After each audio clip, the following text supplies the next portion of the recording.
So before we start, well, let me show you the map of where we're studying. So here is the map of all the places that Paul went to during his missionary journeys, his 3 missionary journeys. As I said, I think some people reckon that he had a 4th missionary journey between his first imprisonment, because there are 2 Paul's imprisonment that we can find in the New Testament. There's one in Acts 28, where he's more free. He's imprisoned, but he's free.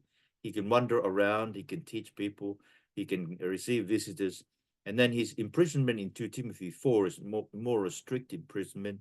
A number of his followers have deserted him, and some of his friends have left him to go to other places in Christian ministry. And he's alone, and he has appeared once in Caesar's court, and he's waiting for the second appearance, which would be his last appearance, and then he would be killed by Nero Caesar. And some people reckon that he was set free from after the first imprisonment, Acts 28, and he went on for a 4th missionary journey where he went to Spain, came back, and then he was arrested again in Ephesus. But we don't know that. So I think it's always best to stay with what the Bible has given us. And what the Bible has given us, there were 3 missionary journeys. Now, so this is Macedonia. Paul set up Philippi, Thessalonica, and Berea there. Achaia is down there, Athens, Corinth, and Cenchreae, with the 3 churches that Paul set up in those 2 places. Paul was with Timothy in all those places when he was ministering there, especially his stay in Corinth. He was with Titus there, Titus and Timothy in Corinth. And then in Ephesus, where he spent the longest of his time, 3 years of ministry, he was with Timothy in Ephesus. And that's Ephesus over there. So that just in case. And then Nicopolis is over here on the other side of Greece. That's where we will see he wanted Titus to come and spend winter with him in Nicopolis. Anyway, that's the map of all the places that Paul went to and will be important for us. Well, he wrote to Timothy, who was in Ephesus. So probably because they spent more time in Ephesus, Paul sent Timothy to stay there and oversee their work there. So he wrote 2 letters to him. He was both in Ephesus, and Titus was in Crete. Crete is the little island over here in the Mediterranean Sea. We don't really know how the church got over to Crete, but maybe after the Pentecost, in Acts 2, there's mention of some people from Crete in Jerusalem. I believe. But anyway, yes. So Titus was in Crete. Timothy was in Ephesus when Paul wrote to them these letters. Anyway, the story of 1 Timothy, or the story of Timothy. Timothy was from Lystra.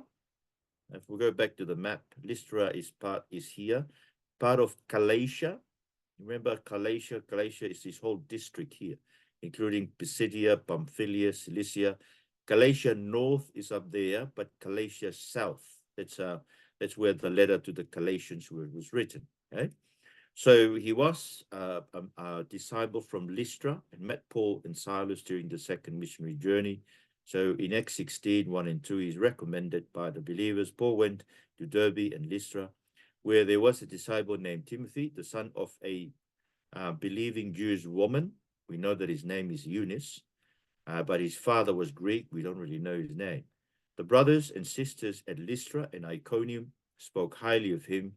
Paul wanted Timothy to go with him, so he took him and circumcised him because of the Jews who were in those places, since they all knew that his father was Greek. And then they traveled through the town. So that's where Paul met Timothy. He must have been a really good disciple through the recommendation of those people.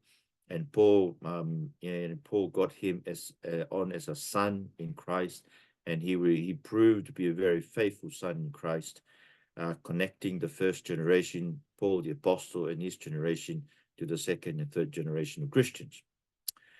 As we saw, he was a half-caste Jew. His mother was Jewish and his father was Greek. So Paul circumcised him to convince the Jews of the gospel. That's what we just saw. He was taught by his grandmother Lois, and his mother, grandmother Lois, his mother was Eunice. Sorry about that. Eunice, the gospel from the scriptures since infancy. So don't give up teaching little Ezekiel and Hezekiah and those little kids about the scriptures. It's very important to teach them the scriptures right now.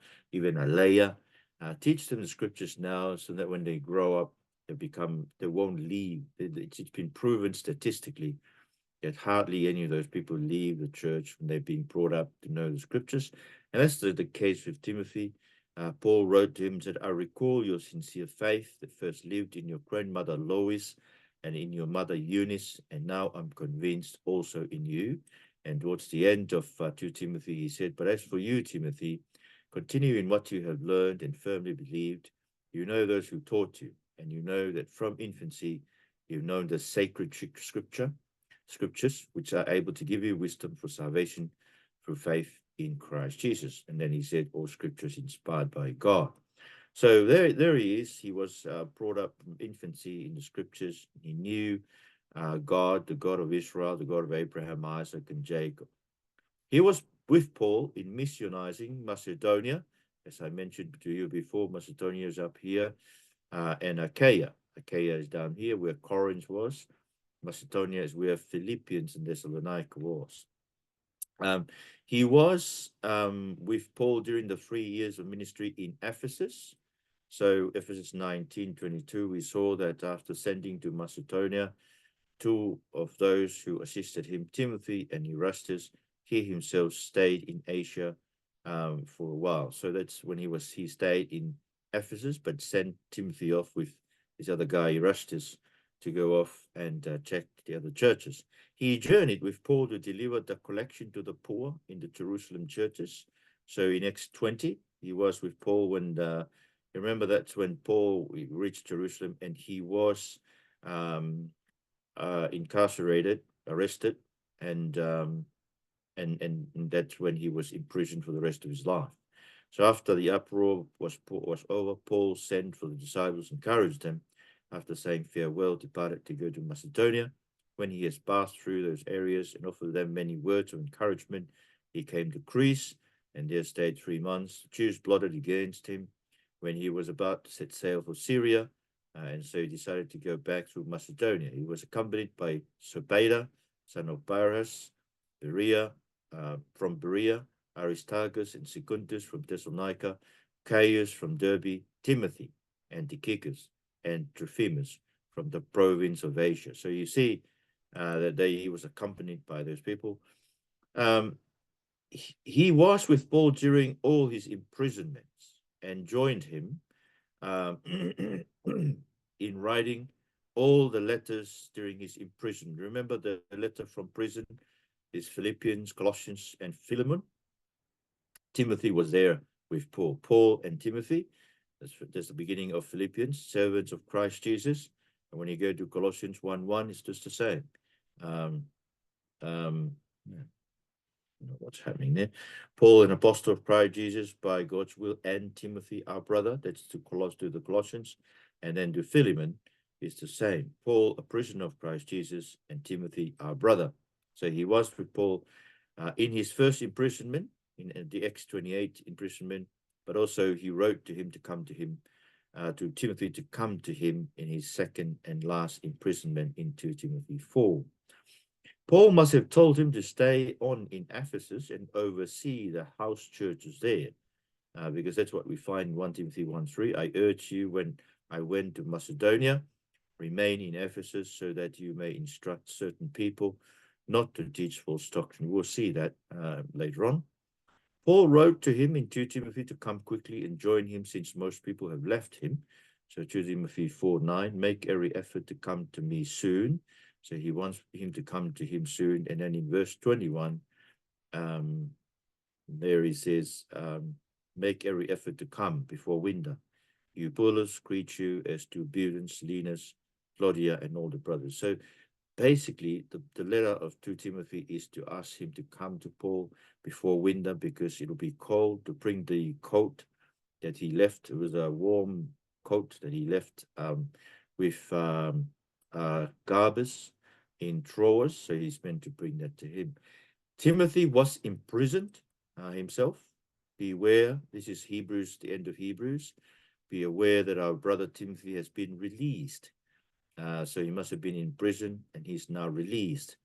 Now, even though Timothy wasn't an apostle, he provides the link between the apostolic generation and Jesus, the generation of the apostles and Jesus, to the second and third generations of believers. And that's why Paul said to him, "What you have heard from me in the presence of many witnesses, commit to faithful men who will be able to teach others also." I just noticed there that there must have been some other things that Timothy heard from Paul, but not in the presence of many witnesses, because Paul spends a lot of time with him, so he must have shared with Timothy many things that is not written in the letters to Timothy.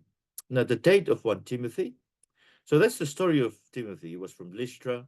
He was a faithful disciple of Paul, stayed with Paul in most of his imprisonments until the end. The 2 Timothy 4 is his last letter from prison. He wrote it to him because he entrusted everything to Timothy to pass on to the next generation of believers. The date is after the 2-year imprisonment in Rome. So I distinguish between Acts 28 imprisonment and 2 Timothy 4 imprisonment. This Acts 28 imprisonment is, as I said to you, Paul has more freedom. This 2 Timothy 4, he has no freedom at all. So between these two imprisonments, he wrote this letter of 1 Timothy, probably 62 to 63. Now, I just mentioned this here, just in case you may hear something about this. Even though the majority of New Testament scholars deny Paul's authorship of the pastoral letters 1 and 2 Timothy and Titus, there is still no strong evidence to support their view. The best conviction is to hold that Paul and no one else wrote these letters in his final years of Christian ministry. Now, the reason for writing 1 Timothy. Now, I only give you one reason because this is the main reason you really need to know. There are many other reasons, but I've decided this is just the one reason that you need to know. To stop certain people from teaching false doctrines and to set up ministers and their assistants to teach the truth and pastor the church and to show how men and women relate in church. Right? So there were certain false teachers in there. So Paul says to Timothy, look, you got to stop them. You got to elect and select certain pastors, people to pastor, to oversee, and their assistants, the deacons, okay, to help them in teaching the truth in the church, and not only to teach the truth and to pastor the church, but also to show how men and women are to relate in church. So these are the passages from that, 1 Timothy 1, 3, and 4. As I urge you when I went to Macedonia, remain in Ephesus, so that you may instruct certain people not to teach false doctrine or to pay attention to myths and endless genealogies. These promote empty speculations rather than God's plan, which operates by faith. So you see that there are people who are teaching false doctrines. So he's urging Timothy to instruct those people not to teach those things. Okay? And of course, in the relationship between the man and woman in church, a woman is to learn quietly.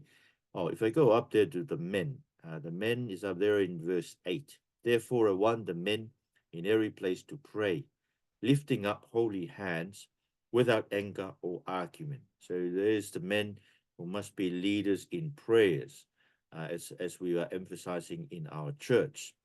And then women, I do not allow a woman to teach or to have authority over a man. Instead, she is to remain quiet.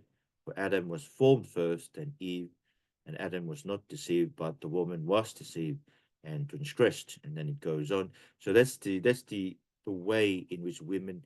Remember, women can teach. Okay, they can teach other women. They can teach children. They can teach young people. Our youth can be taught by a woman. Okay, but to teach in a way in a church where you have the authority of being an elder, you can't be a pastor or an elder in the church of God, right? And have a teaching authority over men. So that's what Paul was saying to Timothy, and so he is to elect and select trustworthy men. This saying is trustworthy. If anyone aspires to be an overseer, he desires a noble work. An overseer, therefore, must be above reproach, the husband of one wife, self-controlled, sensible, respectable, hospitable, able to teach. So this is the only quality that differentiates the overseer or the elder or the pastor from the rest of the congregation. He should be able to teach. Okay? Not an excessive drinker, not a bully, but gentle, not quarrelsome, not greedy. That's one very important thing that keeps on appearing, not greedy. You got to pray for all our ministers in every age of our church that no one would come to this job because they're looking for money. There's no money in pastoral ministry, only in the world where they make it a profession, right? Not a calling. You distinguish between a calling and a profession. A profession is where you make money. Verse 4, he must manage his own household competently and have his children under control with all dignity. If anyone does not know how to manage his own household, how will he take care of the church of God, of God's church? This is the word of the Lord. Thanks be to God. You see, as I always keep on emphasizing, this is why our main ministry in church is family devotion. Our main ministry, even us as pastors, our priority is family devotion. We have to prioritize family devotion because that shows our suitability to carry on the task and the responsibilities of being pastors of God's church. So I want to encourage you again, men and women, you can both lead at home in training your children. If the man is not able to do it, you should step up, women, and lead it. Because in Proverbs, you remember in Proverbs, you go to Proverbs, both the father and the mother are expected to teach their children and grandchildren, of course. And so then there's a reminder of false teachings in the last days, right? That since we're living the last days between the first coming of Jesus and the second coming of Jesus, you don't expect much else from the Church of God but false teaching. And that is what we see today. We see it in the televangelists who are, they're dealing the word of God in order to get money. And we see it in the Methodist Church where people are silenced by the fact they're given benefits and status as ministers, and so they don't speak up, for the truth of the Bible. They just remain in there. But see, that's what we expect in the last days. But we ourselves should never give up preaching the truth, even though we expect that we teach the truth, and people will turn their ears away from ministry. We don't expect that many people will come and join us in the teaching of the truth, and even in churching under the banner of the truth, right? We don't expect many people. Only God will bring people to us. So we should be thankful for the people that God has for us now, and pray that we will continue to grow together in holiness and grow together in the scriptural convictions. Now, here is chapter 4. Now, the Spirit explicitly says that in later times some will depart from the faith, paying attention to deceitful spirits and the teaching of demons. See, through the hypocrisy of liars whose consciences are seared, they forbid marriage and demand abstinence from foods that God created to be received with gratitude by those who believe and know the truth. For everything created by God is good, and nothing is to be rejected if it is received with thanksgiving, since it is sanctified by the word of God and by prayer. This is the word of the Lord. Thanks be to God. So you see, abstinence from marriage, forbid marriage, abstinence from food that was created to be received. Now I believe this includes all these kind of different fasting that a lot of people, a lot of Tongan pastors on the internet are calling for people to do. I sometimes believe that our enemy is not food. Our enemy is sin, right? If you really want to abstain from anything, abstain from sinning, and call yourself off from sinning, right? Maybe go for a day or 2 or 3 days or 4 days, or even go for the rest of your life, telling yourself, look, this particular sin, whether it's lying whether it's unfaithfulness to the Lord, or where it's something you reckon that sins that easily entangles your life.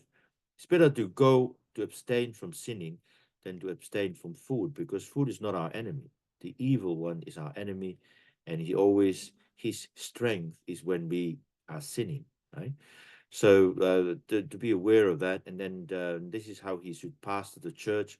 Don't rebuke an older man, but exhort him as a father, younger men as brothers, older women as mothers, and the younger women as sisters with all purity. So this is for young pastors like Pasi and myself, Steveni and Benny.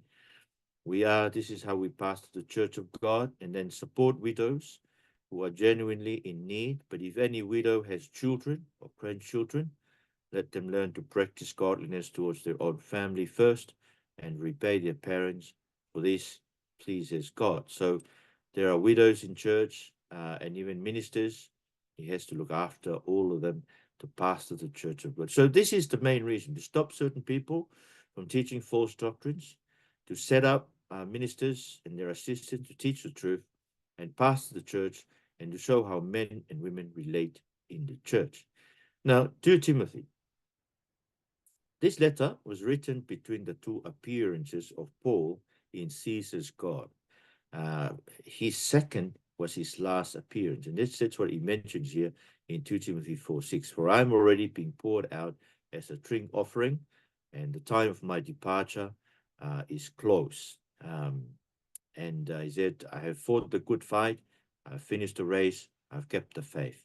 There is reserved for me the crown of righteousness, which the Lord, the righteous judge, will give me on that day, and not only to me, but for all those who have loved his appearing. So he is nearing his departure. He is now bound like a criminal. So not like, but they will not make further progress, for their folly is clear, as was the foolishness of Jans and Jambres. I wonder whether that's not should be chapter 2, verse 9. Let's go up to chapter 2, verse 9, because that doesn't sound right. Jans and Jambres, yes, that sounds right in terms, because there's scriptures. Or there, chapter 2, verse 9, for which I suffer to the point of being bound like a criminal. So they must have moved the thing when I wasn't looking. It should be to chapter 2. And no longer has the freedom of the first imprisonment. So here's the first imprisonment. When we entered Rome, Paul was allowed to live by himself with the soldier who guarded him. So there you are. There was only a soldier, and he was free to receive visitors, and to probably he could have gone and visit some of his friends. He's expecting death by being thrown to the lions in the Roman theater, right? 2 Timothy 4:17, but the Lord stood with me and strengthened me, so that I might fully preach the word, and all the Gentiles might hear it. So I was rescued from the lion's mouth. This is after his first appearance so at my first defense. So that was his first appearance in in Caesar's court. No one stood by me, but everyone deserted me. May it not be counted against them. But the Lord stood with me and strengthened me, so that I might fully preach the word to all the Gentiles. I presume that that's what happened. So they asked him, why are you here? And he said, because I believe the Lord Jesus Christ, who is the Messiah of Israel, who died, rose again from. He could have gone on with the gospel, right? That's the reason for him being in prison. It was true. That was the reason for him. So that's what he says here. I might fully preach the word, and all the Gentiles might hear it. So I was rescued from the lion's mouth. So probably that's what he's expecting, that he'd be thrown to the lions in the Romans theater. Now you remember, that's if you've seen the Gladiator. Gladiator is a good indication of what happened in those Roman theater, right? Slaves of all kinds, of all walks of life, were thrown into the lions, and had to fight the lions or fight someone else, right? Some other slaves in order to defend themselves. And that was the entertainment for the people of Rome. Yet even if he's thrown to the lions, he is convinced the Lord will take him safely home to his eternal kingdom. So this is the conviction that we must all have, right? myself with all my sickliness, Tavita, all of us we're all facing death at any point in time. Okay, it's the only dead certainty we have: we will die. So, but this is our assurance: the Lord will rescue me from every evil work and will bring me safely into His heavenly kingdom. To Him be the glory forever and ever.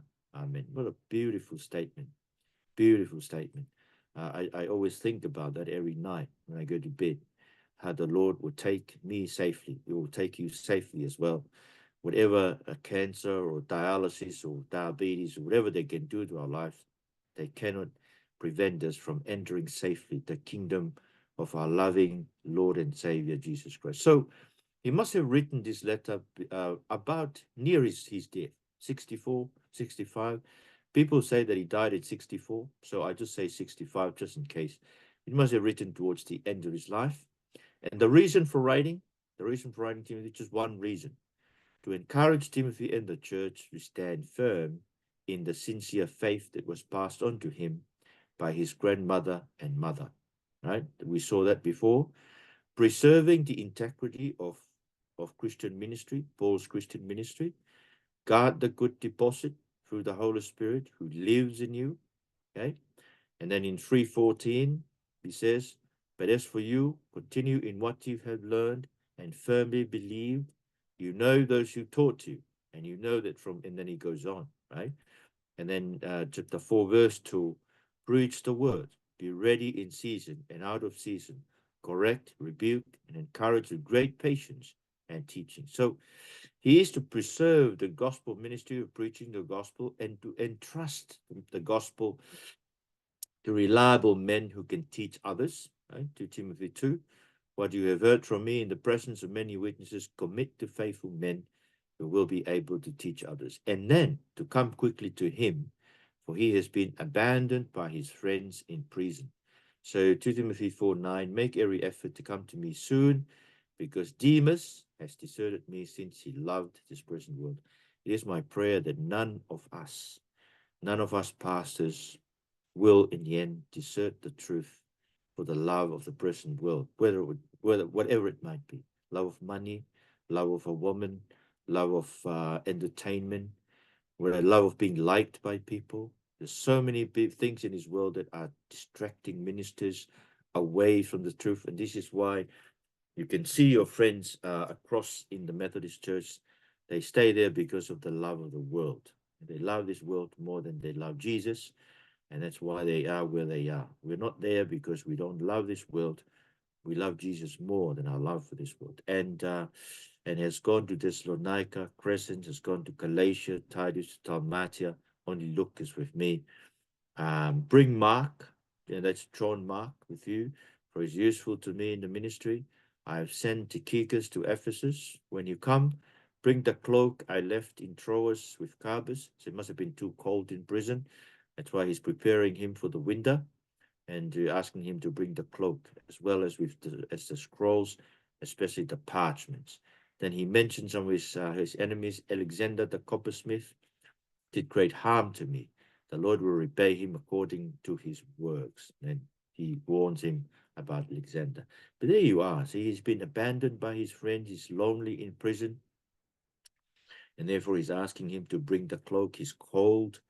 You see, all these things that he had to suffer and endure so that you and I can receive the gospel. See, we haven't suffered even half of that, right? What Paul went through. In most cases, we are too comfortable in this world, too comfortable with all our works, too comfortable with all our families, too comfortable with all our achievements and everything, that we kind of somehow refuse to suffer anything for the Lord Jesus Christ. But you see, the life of suffering is the only life that proves that we are serious about Jesus. Now, moving on. So that's the main reason: encouraging to stand firm and pass on the faith to reliable men. I think that's the main thing. Stand firm, pass on the faith, come quickly to me in prison. Titus.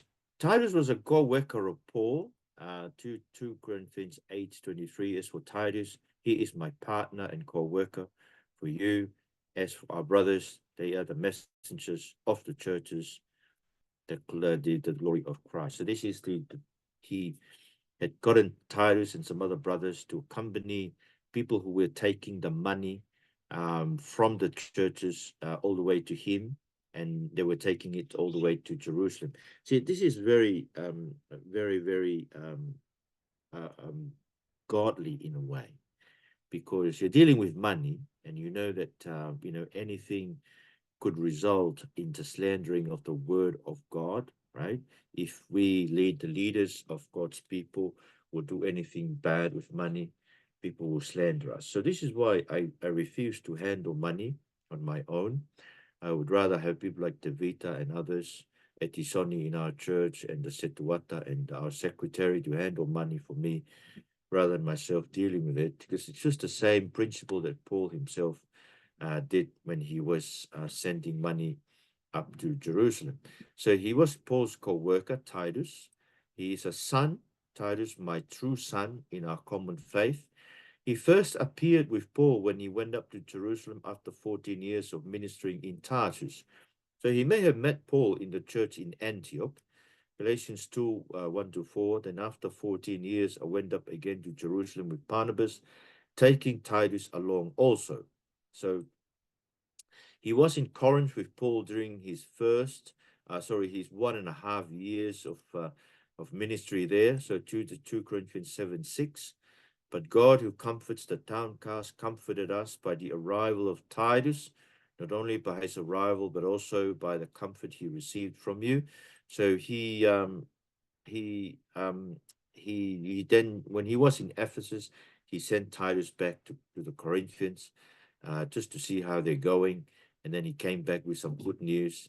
And then Paul wrote 2 Corinthians. I had no rest in my spirit because I did not find my brother Titus. Instead, I said goodbye to them and left for Macedonia. So the brothers gave Paul Titus and Timothy and others, gave Paul the comfort in doing ministry. So this is why in ministry, it's always good to have other people. So this is why I'm really glad to have Pasi as my co-worker, Steveni and Benny as my co-worker, as pastors, my co-workers as pastors, but also to have you, Siaosi, Devita, Teresa, and all of you, Mehi, all of you are my co-workers. And this is, we're all standing firm together in ministering the gospel to the world, right? And we don't really know what God will give us, and we don't really see what God will do with his church in the future. But we must be faithful for the time being. He started the collection for the poor in Jerusalem church, in the Corinthian church.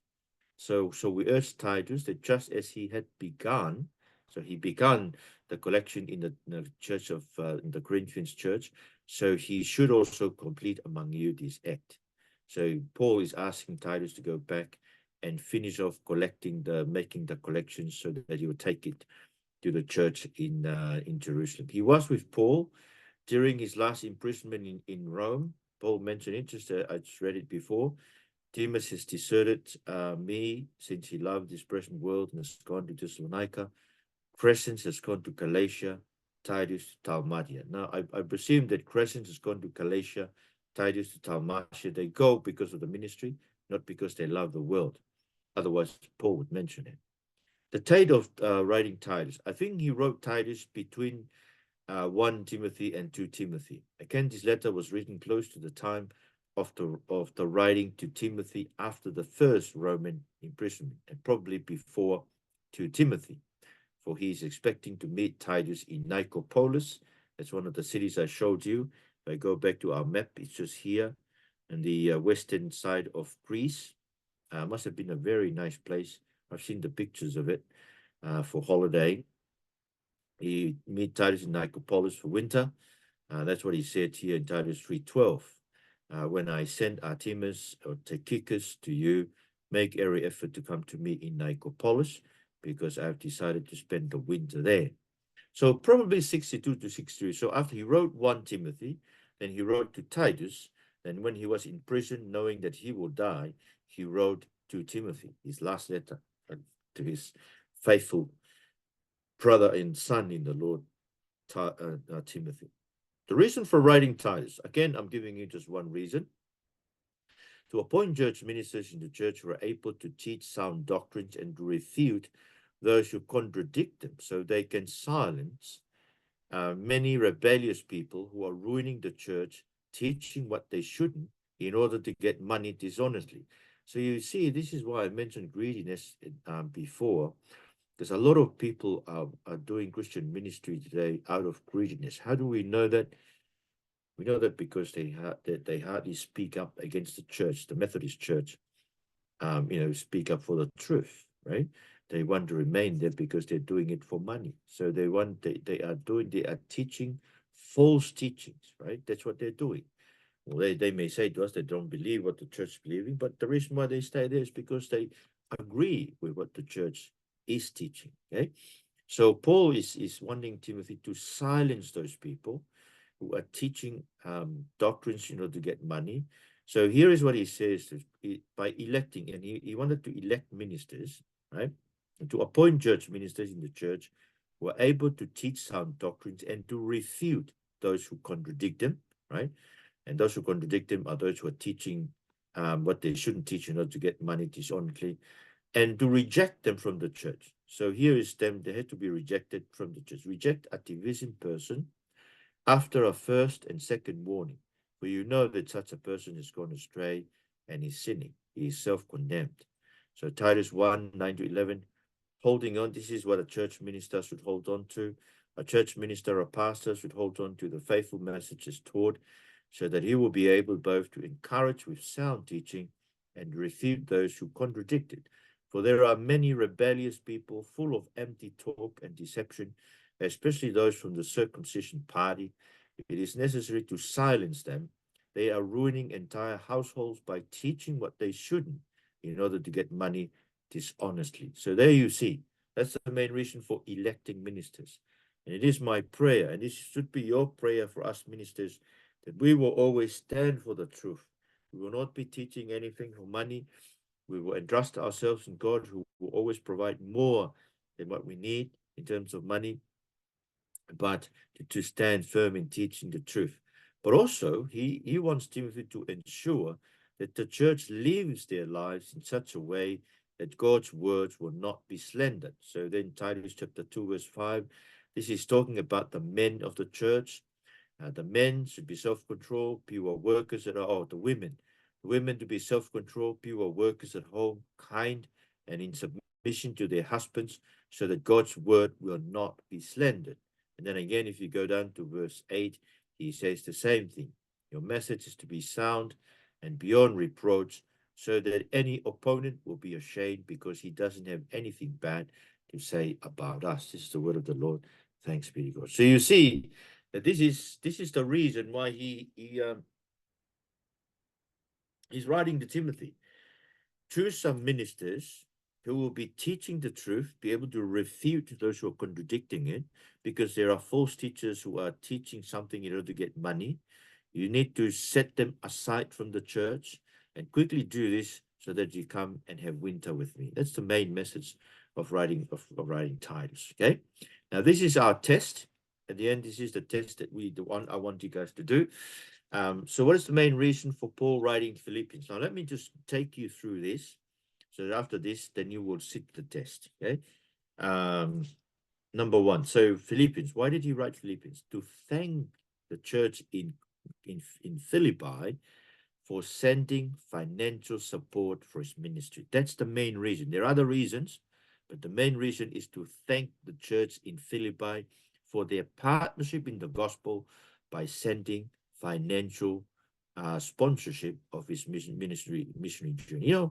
I really appreciate what you guys did when I was in Tonga, and you sent financial support. You don't really see deep down in my soul how much I was really, really thankful to God for your partnership, even though that was just for a funeral. But knowing that you stand, by me in those difficult times, it really helps and encourages. It's the same with Paul, right? And I felt that was the kind of feeling that Paul had, knowing that this church was standing by him, sending Epaphroditus with some financial support. Colossians. Why did he write Colossians? To make sure that he tells them that once you have Christ, you have it all. right? Once you receive Christ Jesus as Lord, you receive the fullness of God. So you got to remain in him, walk in him, rooted in him, being built up in him. And you don't need all the other things, or you don't need or to observe certain days or festivals. You don't need to observe certain restrictions, abstinence from certain things. You don't need a vision of angels, that sort of thing, because those were the things that were promoted in the church in Colossae, that should probably bring fulfillment to you and make you feel like you're a full Christian. And Paul is saying, no, you don't need any of those things. Once you have Christ, once you have received Christ Jesus Lord, you've got it all, because then your life is hidden with Christ at the right hand of God. Philemon, well, he wrote Philemon in order to send the slave Onesimus back to his slave master Philemon, right? And he wanted Philemon to welcome Onesimus back. So it was kind of helping a relationship that was strained in the past to be restored.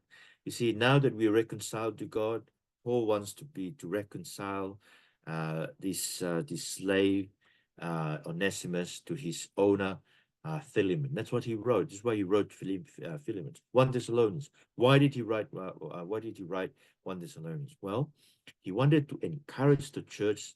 They were undergoing persecution. He wanted to encourage them, and probably some people had died from the persecution, by saying to them, those who have died in the Lord are not lost. In fact, they will be raised before those of us who will still be there when Jesus returns.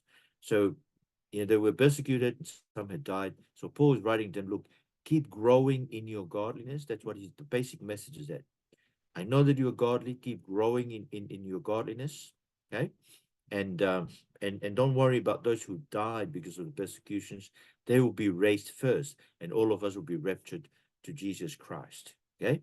And then 2 Thessalonians. Why did he write 2 Thessalonians? Well, he wrote 2 Thessalonians because some people have written to the church and said that the Lord has returned. So he has to correct that false teaching by saying, well, the day of the Lord is not yet here.